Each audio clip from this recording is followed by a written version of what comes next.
Assalamualaikum warahmatullahi wabarakatuh. Perkenalkan, nama saya Detru Ayuni dari kelas manajemen F.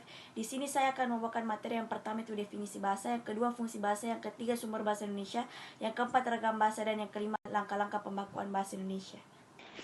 Yang pertama, definisi bahasa. Secara sederhana menurut Joyce Carruth tahun 1980 adalah mendefinisikan bahasa sebagai alat komunikasi antara anggota masyarakat berupa simbol bunyi yang dihasilkan oleh alat ucap manusia. Perbedaan bahasa dan komunikasi.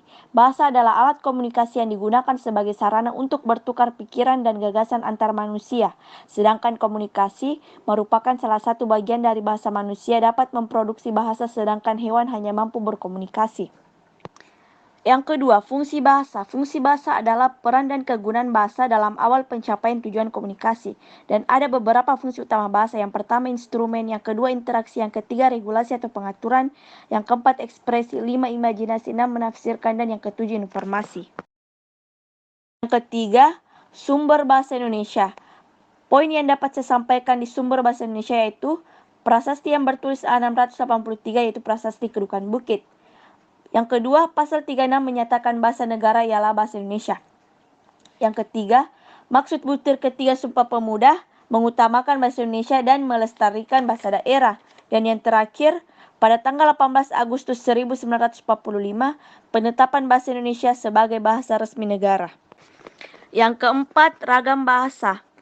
Ragam bahasa terdiri dari ragam lisan, ragam tulis, ragam baku, ragam tidak baku, ragam formal, ragam bahasa resmi formal, ragam non-formal, ragam sosial, dan ragam profesional.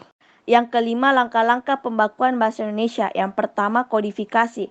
Kodifikasi adalah himpunan dari hasil pemilihan mana yang lebih baik antara satu dengan yang lainnya. Yang kedua, elaborasi. Elaborasi ini merupakan penyebar luasan hasil kodifikasi seperti dalam lapangan pengajaran, ilmu pengetahuan, pemerintah politik, ekonomi, sosial, budaya. Yang ketiga, implementasi, yaitu proses terakhir dari usaha pembakuan bahasa. Itulah poin yang saya sampaikan.